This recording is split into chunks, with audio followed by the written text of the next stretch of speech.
Good afternoon, everyone. And yes, that's new. That's not a new face, but an old face, friend of the podcast, Alex Funderburke, joining us again with something not Army football, surprisingly, but rather something on the Orlando football scene. So before we kick off, Alex, any opening things to say? Any opening remarks? Hey, I'm happy to be back. It's been a minute. Omar was kind enough to let me hop back on, and I'm excited to talk about the Hula Bowl. Yeah, the Hula Bowl or whatever the heck we should call it now, at least for this year, because amidst everything that's happening in college football right now, with conference realignment, the Hula Bowl decided to move to Orlando for this year at least. I would think 2023 as well. They do the same thing because I'm not sure if Hawaii's stadium will be ready. But that's a topic for later on in this podcast, and it's something interesting that they're deciding to have the game instead of having it at Clarence TC Ching Stadium, the new not really new, but the on-campus stadium that they're using the next couple of years. And I think it's something that's pretty cool for Orlando. And it could have some implications in the future. Any opening thoughts on that, Alex? No, this one kind of came out of nowhere. The news broke, I think it was 2 days ago, 3 days ago, and it was like, whoa. I mean, it makes sense if the bowl stays tied to Hawaii.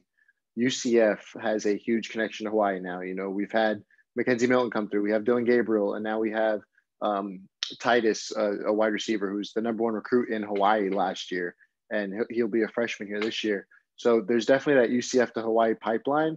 I can't tell you why we have a pipeline to Hawaii, but for some reason we do, and we keep getting great athletes out of Hawaii.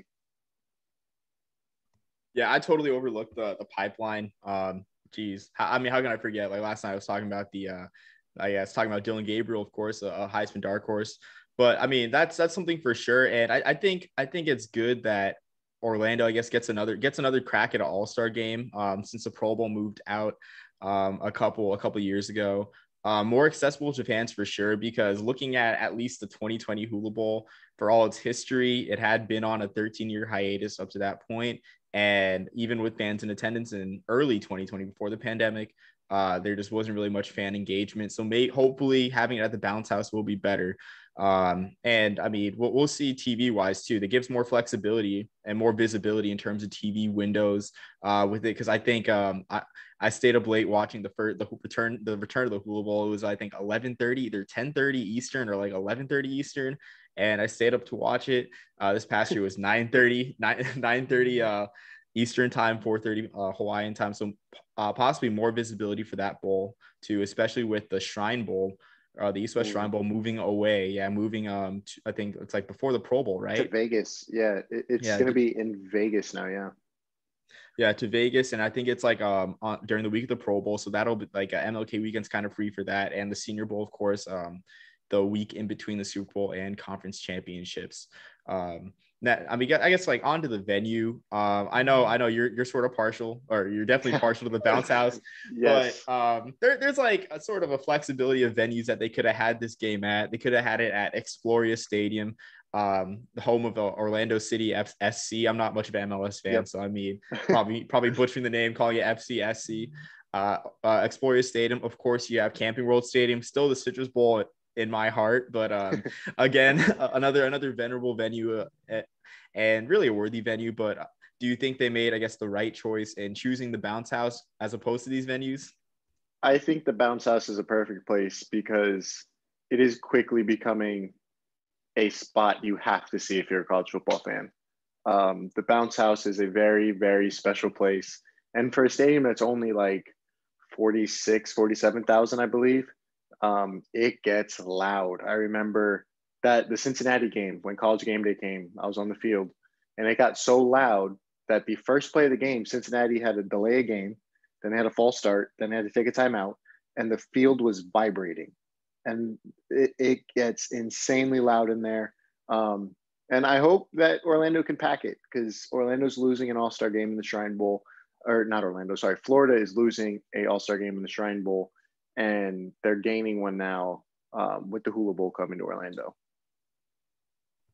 Yeah, I totally agree. The Bounce House, just like by name recognition alone and the stories told, is becoming like a really popular venue, despite its youth. Hopefully age doesn't catch up to. I feel like there are some structural integrity issues with the Bounce House at the moment, but it is a good venue. I think for an All-Star game though, because as I've discussed on other podcasts, the age of All-Star games it's in decline, and it has been in decline ever since the advent of cable television, and much more so with streaming sports on ESPN Plus and whatnot. So pretty much like All-Star games are no longer, oh, let's see, oh, this guy right here, haven't seen him all year. Let's get him in front of pro prospect or in front of pro scouts, or just like fans not seeing those players in general. I mean, they come more for the experience or the stadium. So I thought maybe Orlando City or Exploria Stadium, Exploria Stadium would have been a better choice, more intimate.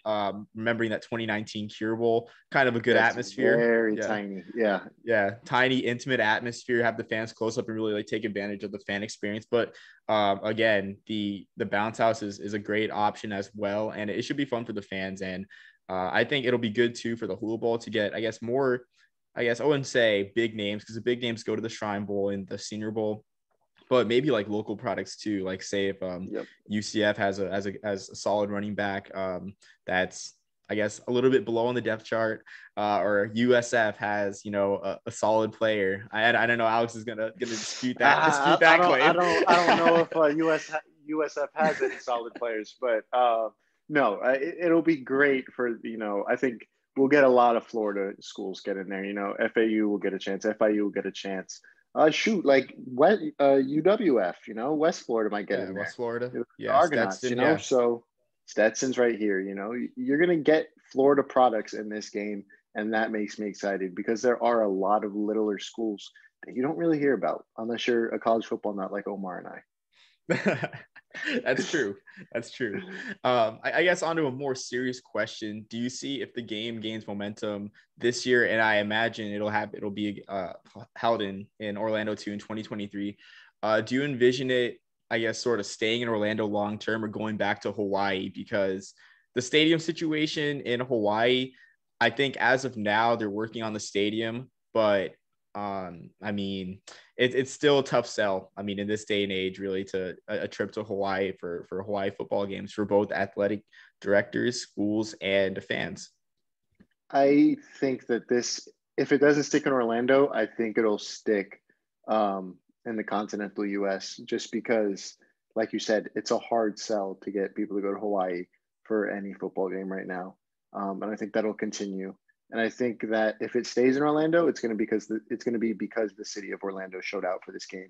And I do think they will. If you get some Florida product in there, look, Florida and Floridians are crazy for college football.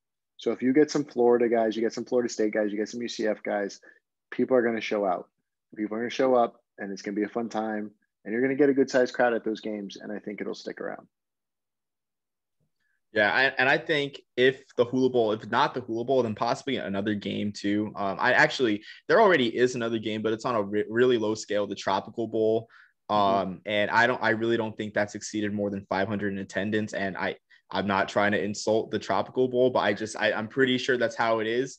So maybe that can benefit the Tropical Bowl in the long run. Once the Hula Bowl goes back to Hawaii, or if it does, I'd say it's about a 90% chance it does, because I mean the history's there in Hawaii, and even then they'll still always, even though not many people will, there still will be people that will go to a luau and have a blast in Hawaii enough to help the tourism industry, because that's one more weekend that something's happening than there wouldn't be. But it's an interesting point, because a few years ago, before they actually brought the Hula Bowl back to Hawaii, there was actually a bill, I think, in the North Carolina legislature to have the game at Carter Finley, have the Hula Bowl at Carter Finley in Raleigh, which it's a good idea. I think it's weird they kept the name, the Hula Bowl in North Carolina. Not what I think about. Maybe like the barbecue bowl or something like that. But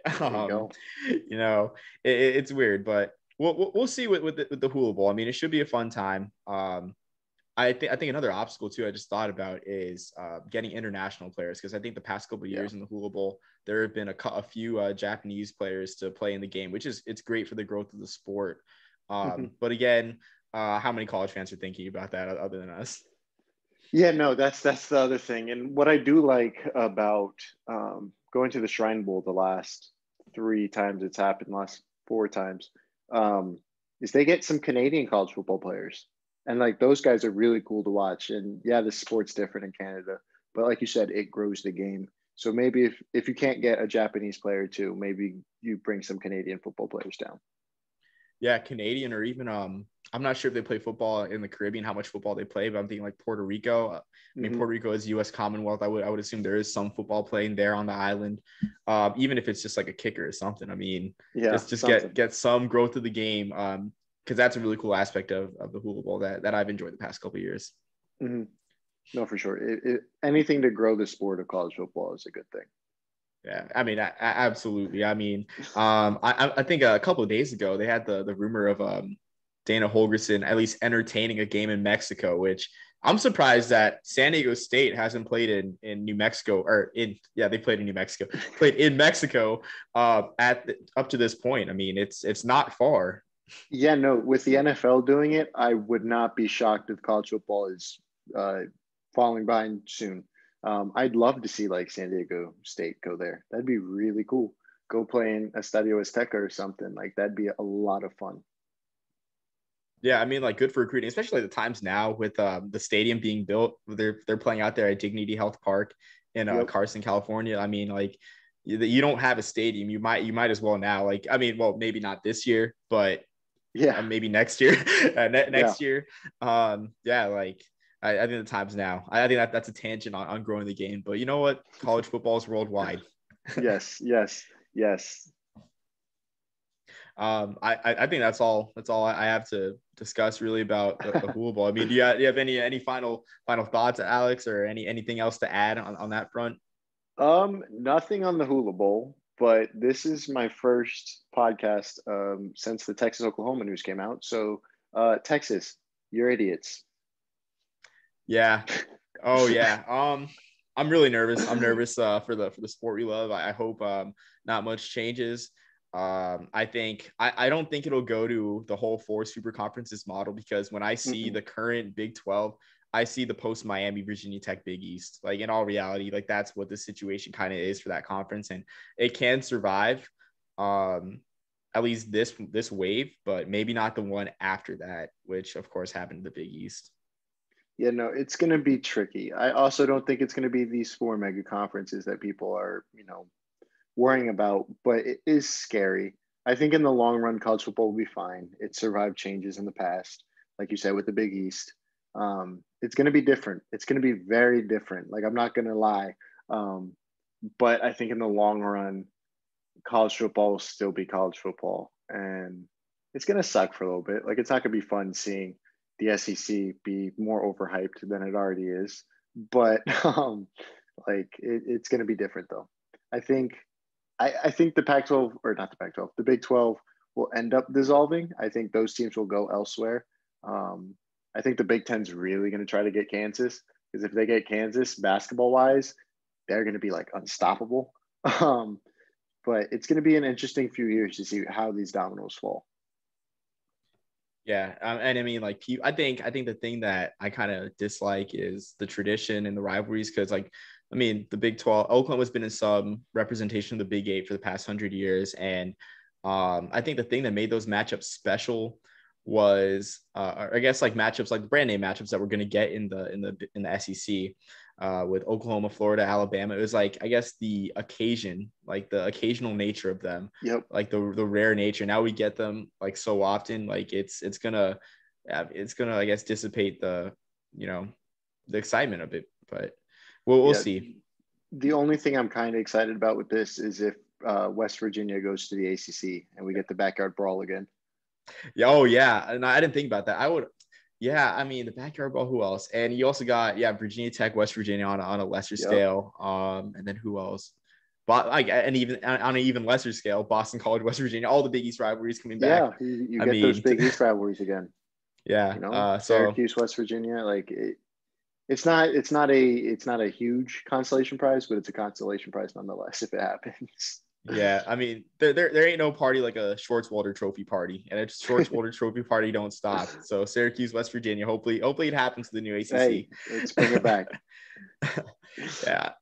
I mean, on that note, any other final thoughts on college football? Realignment or anything? This is gonna be a fun season. I feel Yeah. like this is gonna be a 2007-esque season where we Okay. don't know what's going on. Like we're gonna get like not Kansas, but we're gonna get some team coming out of nowhere. That's like, why are you in the top 10? Yeah, I'm excited. Honestly, I think my money, if I had to pick, I feel like my big Cinderella this year, I'm feeling Tulane as a Cinderella. I'll be Okay. honest. I like Michael Pratt a lot. I'm a big Michael Pratt fan. Um, and then UCF. If UCF pulls off an upset against Cincinnati, I can see them coming back up top, especially Gus Malzahn redemption story, which might not be good in the long run for you guys, but you know. Hey, Gus. Okay, I'm loving what I see out of Gus. Our defensive coordinator had a press conference yesterday, and I'll text it to you after we get off this. And they, like the second half of the press conference, they talked about no football at all, and he was just talking about how the other day they each got 10 players out of their position group, so they were not their position group, and they just met with them and just talked to them about their lives, about the coaches' lives, and they just bonded over that. And I was like, that is really cool. Like these coaches seem to really care about the guys. And I think that is going to result in a lot of wins on the football field. And I really think Gus is here to stay. Gus said in his opening press conference, like, this is not a stepping stone for me to get back to the Power Five. I want to win a national championship here. I want to be here for 10 years. Is that lip service? I don't know. I don't think it is. He seemed genuine when he said it. He seems like he really loves it here. He was at softball games during softball season. He was at baseball games during baseball season. He's everywhere. Him and his wife are always around campus. So I think they're here to stay. And I like us. I like our team this year. I'm not going to put a prediction out there, but I like our squad. Yeah, no, I mean, I love Dylan Gabriel, especially, his family. Dylan Gabriel was Garrett Gabriel, Hawaii legend. If you don't know him, look him up. Had some huge wins against BYU, especially. Yep. I mean, savage move, beat Ty Detmer the night he won the Heisman. Savage. But yeah, I'm looking forward to the season too, especially the American. I think the American, one of my favorite conferences, if not my favorite at the moment. But yeah. I think this wraps up everything we had to talk about. Unless Awesome. Again, yeah, anything extra to say? We hope to have you back another time, Alex. I mean, anytime. We'll hope to have you on. Anytime. And again, as always, signing off. Until the next time, peace, love, and soul, everyone.